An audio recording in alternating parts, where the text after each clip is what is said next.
Labib and Lamisa UK life এই ID থেকে আপনি লিখেছেন, বাচ্চাকে 2 বছরের বেশি সময় বুকের দুধ খাওয়ালে কি পাপ হবে?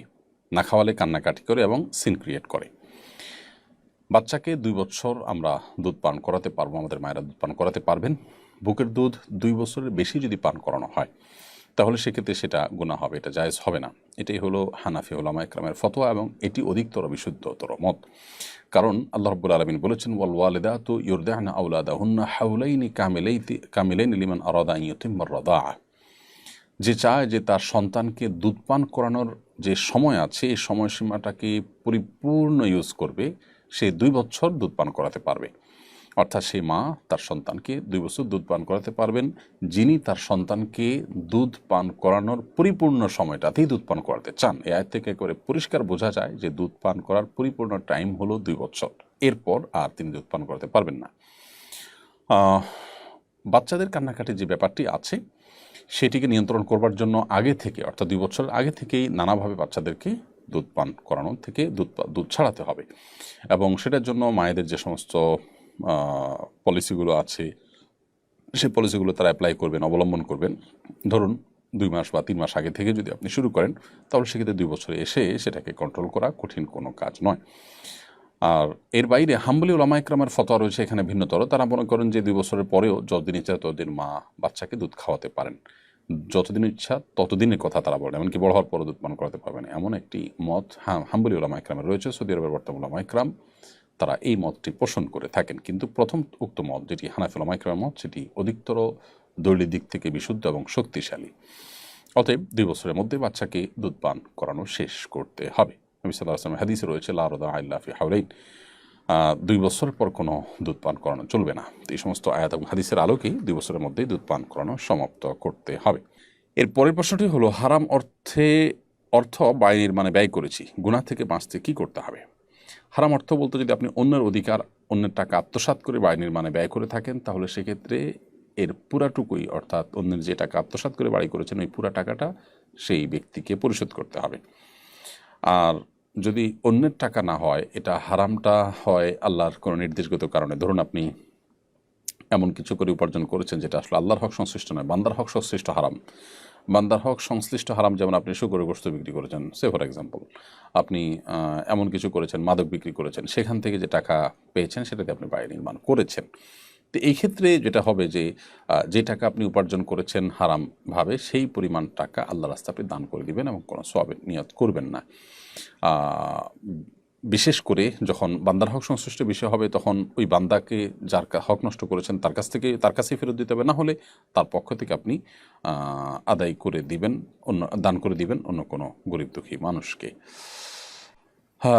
এরপরে প্রশ্ন হলো, সম্প্রতি মসজিদে রাজনৈতিক দলের ব্যানার টাঙিয়ে দলীয় কার্যক্রম পরিচালনা করতে দেখা গেছে, এটা জায়েজ আছে কিনা? মসজিদে রাজনৈতিক দলের ব্যানার টানিয়ে সেখানে দলীয় কার্যক্রম পরিচালনা করা উচিত নয়। মসজিদের অসম্মান হয়, মসজিদের যে মর্যাদা আছে, গাম্ভীর্যতা আছে, সেটাতে কোনো প্রকার ছেদ পড়তে পারে এমন কোনো কাজ করা মসজিদের মধ্যে জায়েজ নয়। মসজিদের আদব, মসজিদের সম্মান, মসজিদের মর্যাদা রক্ষার সর্বোচ্চ চেষ্টা আমাদেরকে করতে হবে।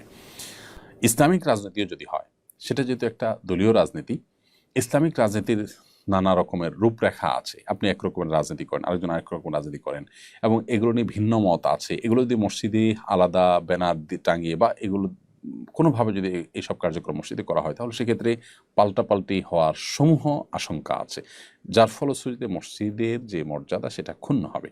এই জায়গা থেকে এ ধরনের কার্যক্রম মসজিদে পরিচালনা করা উচিত নয়। তাছাড়া আপনি আজকে ইসলামী রাজনীতির কথা বলবেন, যারা ইসলামী রাজনীতি করছেন না, অন্য রাজনীতি করছেন, তারাও হয়তো একদিন মসজিদকে এই কাজের জন্য ব্যবহার করবেন। অতএব এটা করা উচিত হবে না। আপনি যদি বলেন যে ইসলামী রাজনীতি তো ইসলামেরই পার্ট, অতএব এটা মসজিদে কেন করা যাবে না? উত্তর হলো যে মসজিদে এমন কোনো কাজ করা উচিত নয় যেটা প্রত্যক্ষ বা পরোক্ষভাবে দিনী কাজ হলেও মসজিদের মধ্যে করার জন্য উপযুক্ত নয়। ধরুন জানাজার নামাজ পড়া, মসজিদে তো পড়া যেতেই পারে, মসজিদে তো পড়তে পারা উচিত, কারণ হলো জানাজা নামাজ তো পরিপূর্ণ একটা ইবাদত। কিন্তু মসজিদে না করে লাশ বাহিরে রেখে জানাজা পড়ার নির্দেশনা ফুকাহা কেরাম কেন দিয়েছেন? বিকজ মসজিদে থাকলে লাশ থেকে রক্ত, নাপাকি এগুলা পড়তে পারে, সব লাশ একরকম থাকবে না, পরিচ্ছন্ন থাকবে না। মসজিদের আদব বজায় রাখার প্রয়োজনে লাশ বাহিরে রেখে জানাজা পড়ার কথা বলা হয়েছে। তাহলে কোনো কাজ দিনই কাজ হলেই মসজিদে সেটা করতে হবে, নট নেসেসারি। এই জন্য পলিটিক্যাল কাজগুলো, কর্মসূচিগুলো, মিটিংগুলো মসজিদের মধ্যে না করাই মসজিদের আদবের সাথে সঙ্গতিপূর্ণ। এটা বর্তমান যে বাস্তবতা রয়েছে তার আলোকে। আপনি যে বলেন যে ওমর রাদিয়াল্লাহু তাআলা আনহু তো রাষ্ট্রীয় অনেক কাজ করেছেন মসজিদে বসে, নবী সাল্লাল্লাহু আলাইহি ওয়াসাল্লাম রাষ্ট্রীয় অনেক কাজ করেছেন মসজিদে বসে, তো আমি বলবো যে এখনকার এই যে দলীয় রাজনীতি, যেটা নিয়ে মুসলমানদের মধ্যে নানাবিধ মত আছে, এগুলো কোনো ওহী ভিত্তিতেই যে দল গঠন হয়েছে তা তো না। তো এখানে যে মতবিরোধের শঙ্কা রয়েছে, সাহাবীদের এখানে সে শঙ্কাটা ছিল না। এরকম যদি কোনো পরিস্থিতি আসে যে রাষ্ট্রে ইসলামী হুকুমত, ইসলামী শরিয়া কায়েম হয়েছে, খেলাফত কায়েম হয়েছে, তাহলে মসজিদে বসে এই পলিটিক্যাল কাজগুলো করতে কোনো অসুবিধা নেই। এখন যেটা হয়েছে মুভমেন্ট, আপনার থিঙ্কিংটাকে আপনি সেখানে প্রচার করছেন, যেটার বিপরীতে আবার থিঙ্কিং আছে মানুষের, তো এখানে কনফ্লিক্টের একটা সম্ভাবনা থাকে। এই কনফ্লিক্টটা মসজিদের সম্মানহানি করতে পারে, সেই জায়গা থেকে এটি জায়েজ হবে না। এরপরে প্রশ্ন করেছেন আনিসা মুস্কান, আপনি লিখেছেন সালাতে রাকাত সংখ্যা ভুলে গেলে করণীয় কি? সালাতে যদি আপনি রাকাত সংখ্যা ভুলে যান, তাহলে সেক্ষেত্রে আপনার করণীয় হবে যে দেখতে হবে যে আপনার কোনো একটা দিকে মন বেশি টানে গিয়া। ধরুন আপনি দ্বিতীয় নাকি তৃতীয় রাকাতের মধ্যে আছেন, অথবা তৃতীয় নাকি চতুর্থ রাকাতের মধ্যে আছেন, এটা নিয়ে আপনার ডাউট হচ্ছে। তাহলে মন কোন দিকে বেশি আপনার টানে? যদি মনে হয় যে না 2 এবং 3-এর মধ্যে সন্দেহ হলে আমার মনে হচ্ছে এটা 3 নম্বর রাকাতই, এটার দিকেই যদি মনের টানটা প্রবল থাকে, তাহলে 3 ধরেই আপনি নামাজ পড়বেন এবং শেষে সিজদা সাহু দিয়ে নেবেন। বিশেষ করে যদি এটা আপনার জীবন ফার্স্ট টাইম হয়ে থাকে, শুরুতে হয়ে থাকে। আর যদি এরকম প্রায় হয়, কিন্তু আপনি এখন অলমোস্ট বেশিরভাগই শিওর যে আপনার 3 রাকাত, অথবা বেশিরভাগই মনে হচ্ছে না 2 রাকাতই, 3-এর ব্যাপারে ডাউটটা হচ্ছে খুব হালকা, তাহলে এটাকে পাত্তা না দিয়ে আপনি কমটাই ধরে নেবেন। অর্থাৎ যেদিকে মন বেশিরভাগ টানে সেটাকে চূড়ান্ত ধরে আপনি নামাজ পড়ে নেবেন। আর যদি আপনি মাঝামাঝি দাঁড়িয়ে থাকেন, কোনো একদিকে আপনার ঝোঁকটা বেশি বা কম না হয়, তাহলে সেক্ষেত্রে আপনি কমটা ধরে নামাজ শেষ করবেন। এর সম্পর্কে নবী করিম সাল্লাল্লাহু আলাইহি ওয়াসাল্লাম পরিষ্কার একটি হাদিসে রয়েছে যে রাকাত সংখ্যা নিয়ে যখন ডাউট তৈরি হবে, সেটাকে কম ধরে তারপর নামাজ শেষ করা। তাহলে এটা হবে তখন যখন আমরা কোনো প্রকার ডিসিশনে যাওয়ার মতো কোনো একদিকে বেশি ঝোঁক মনের সেটা হবে না, তখন ঠিক মাঝামাঝি যখন ঠায় দাঁড়িয়ে থাকবো, তখন এই পরিস্থিতিটা হবে। অর্থাৎ তখন আমরা এটা চাইলে করতে পারবো। এই জায়গা থেকে আমরা বলবো যে সালাতের রাকাত সংখ্যা ভুল হলে দেখতে হবে যে কোনো একদিকে টান আছে কিনা। যদি টান থাকে তাহলে সেটাকে চূড়ান্ত ধরে নামাজ পড়ে শেষ করবেন। আর যদি মনে হয় যে টান নাই, মাঝামাঝি আছেন, কোনো দিকে আপনার সিদ্ধান্ত যাচ্ছে না, 50-50 আছেন, তাহলে সেক্ষেত্রে আপনি কমটা ধরে, অর্থাৎ 2 এবং 3 নিয়ে ডাউট হলে 2 ধরবেন, 3 এবং 4 নিয়ে ডাউট হলে 3 ধরবেন, ধরে নামাজ পড়বেন এবং শেষে সিজদা সহ যথানিয়মে দিয়ে দিবেন। আলতাফ হোসেন লিখেছেন মসজিদের চেয়ারে বসে জামাতে নামাজ পড়া কতটুকু শরীয়ত সম্মত? মসজিদে চেয়ারে বসে নামাজ পড়তে পারবেন যদি আপনার রুকু সেজদা করার মতো সামর্থ্য না থাকে। চেয়ারে বসে আপনি ইশারায় সেজদা রুকু করতে হয়, এরকম অপারগ হন, অসুস্থ হন, মাযুর হন, তাহলে আপনার জন্য এটা জায়েজ আছে। এবং যে কাজ জায়েজ আছে সেটা মসজিদেও জায়েজ আছে, সেটা বাসায়ও জায়েজ আছে। তবে সামান্য একটু শরীর ব্যথা বা সামান্য একটু খারাপ লাগছে, এই যুক্তিতে আপনি মসজিদে চেয়ারে বসে গেলেন না, বসে নামাজ পড়া শুরু করলেন, সেটা কিন্তু জায়েজ হবে না। কারণ এতে আপনার যে ফরজ বিধান আছে রুকু সেজদা এবং দাঁড়িয়ে সালাত আদায় করা যথাযথভাবে, সেটাতে ব্যাঘাত হয়ে থাকে, সেই জন্য এটা করা সঠিক হবে না। মুন্নি আক্তার, আপনি লিখেছেন মহিলারা একা থাকার সময় এবং মাহরামের সঙ্গে থাকার সময় মাথায় কাপড় দিতে কি বাধ্য? মহিলারা যখন একাকী থাকবেন মাথায় কাপড় দিতে তারা বাধ্য নন। মাহরামের সাথে যখন থাকবেন তখনও তারা মাথায় কাপড় দিতে শরীয়ত দৃষ্টিকোণ থেকে বাধ্য নন। যখন তারা পরপুরুষের সামনে যাবেন তখন তাদের মাথার উপরে কাপড় আর একটু টেনে দিবেন, যাতে করে মাথা তো বটেই, এমনকি ফেসও তাদের পর্দার মধ্যে ঢেকে যায় এবং আবৃত হয়ে যায়। এটাই হলো নবী করিম সাল্লাল্লাহু আলাইহি সাল্লামের নির্দেশনা, কোরআনের নির্দেশনা। আল্লাহ বলেছেন ইউদিনিনা আলাইহিন্না মিন জালাবিবিহিন্না, ঈমানদার নারীরা তারা যেন তাদের মাথার উপরে কাপড় যেন টেনে দেয়। এটা হলো গায়ের মাহরামদের সামনে। মাহরামদের সামনে, বাবা ভাই, তাদের সামনে মাথার উপরে কাপড় না থাকলে গুনাহ হবে না। তবে সামাজিক শালীনতা, সামাজিক যে সৌজন্যতা, সেই জায়গা থেকে বাবা ভাই, অন্যান্য মাহরাম, স্বামী ছাড়া অন্য যারা আছেন তাদের সামনে যথাসম্ভব মাথার উপরে কাপড় দিয়ে রাখা, এটা সামাজিক সৌজন্যতার খাতিরে উচিত এবং উত্তম কাজ। বাট এটা কোনো শরঈ দৃষ্টিকোণ থেকে ফরজ ওয়াজিব নয়। যদি কেউ মাথার কাপড় না রাখেন বাবার সামনে, ভাইয়ের সামনে, কোনো গুনাহ তার হবে না। যেহেতু সমাজে এটাকে সম্মান প্রদর্শন, অসম্মান প্রদর্শনের ব্যাপার মনে করে এবং এখানে ব্যক্তির উপরে কোনো প্রকার জুলুমও হয় না, অতএব মাথার কাপড় দিয়ে আপনি মাহরাম পুরুষদের সামনে থাকলে সেটা উত্তম হয় ভালো হয় জাস্ট আপনার প্রতি তাদের কোনো ভুল ধারণা তৈরি হলো না সেই জায়গা থেকে। শরীয়তের কোনো নির্দেশটা না যে আপনাকে সেখানে মাথা কাপড় দিয়ে থাকতে হবে। সো মাথা কাপড় পরে গেছে বা ছিল না, এর কারণে কোনো গুনাহ আপনার হবে না, এটা পরিষ্কার।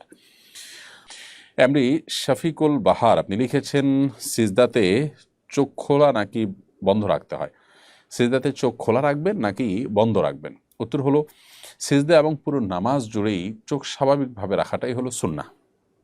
কারণ নবী করিম সাল্লাল্লাহু আলাইহি ওয়াসাল্লাম চোখ বন্ধ রাখার কোনো নির্দেশ দেননি বা তিনি রাখতেন বলে কোনো প্রমাণ নেই। বাট কেউ যদি চোখ বন্ধ করলে তার মনোযোগটা একটু বেশি থাকে তাহলে তার জন্য জায়েজ আছে। অতএব এটা সিজদা হোক আর দান হোক একই কথা প্রযোজ্য হবে, যে সিজদা গেলে আমি চোখ বন্ধ করলে খুব বেশি মনোযোগ হয়, ওকে বন্ধ রাখতে পারেন আপনি, এটা মনোযোগ রাখার প্রয়োজন আপনি করতে পারেন। তবে এটাকে সিস্টেম বানানো অর্থাৎ মনোযোগ রাখার ইস্যু না, ইস্যু হলো যে চোখ বন্ধ করে নামাজ পড়াটাকে উত্তম মনে করি আমরা, এরকম যদি হয় তাহলে এটা ভুল হবে। কারণ কোনো কোনো বর্ণনা ইয়াহুদিরা এটি করেন। হ্যাঁ, মনোযোগের প্রয়োজনে যদি হয় তাহলে সেটা তো ভিন্ন একটা যৌক্তিক কারণ, ভ্যালিড কারণ আছে, সেই কারণের ভিত্তিতে আপনি চোখ বন্ধ করে নামাজ পড়তে পারেন। ইকফা খান আপনি লিখেছেন শুক্রবার মারা গেলে তার জন্য কি পরকালে হিসেব সহজ হয়? শুক্রবারে যদি কেউ মারা যান তাহলে সেক্ষেত্রে কোরআন এবং সুন্নাহর আলোকে এই ব্যক্তির কবরের আযাব বা কবরের যে ফিতনা পরীক্ষা প্রশ্নোত্তরের মুখোমুখি তা থেকে আল্লাহ তাআলা তাকে হেফাজত করেন।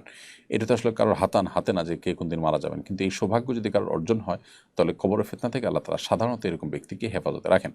সো জুমার দিন মারা গেলে এই সুফলটা পাওয়া যাবে, কিন্তু এর মানে এই না যে পরকালে হিসেব সহজ হওয়ার কথা বলা হয়েছে। হ্যাঁ, এটা ঠিক যে কারো যদি কবরের ফিতনা কবরের পরীক্ষা থেকে আল্লাহ তাআলা মুক্ত রাখেন, আশা করা যায় যে পরবর্তীতেও আল্লাহ তাআলা তার জন্য বিষয়গুলোকে সহজ করবেন। আবার এই বিষয়টি যখন ইমানদার তাওহীদবাদী কোনো মুসলমানের ক্ষেত্রে হবে তার জন্যই প্রযোজ্য হবে। একজন মানুষ যদি নিজে থেকে তিনি অমুসলিমই হন তাহলে সেক্ষেত্রে মূলগতভাবে অমুসলিম হলে এরকম ব্যক্তি শুক্রবারে মারা গেলেন কি শনিবারে মারা গেলেন এটা আসলে কোনো ম্যাটার করবে না। বিধায় জুমার দিন মারা গেলে তাদের কবরের যে ফিতনা সেটা হবে না বা কবরের যে পরীক্ষা সেটা থেকে তারা মুক্ত থাকবেন ইনশাআল্লাহ তাআলা।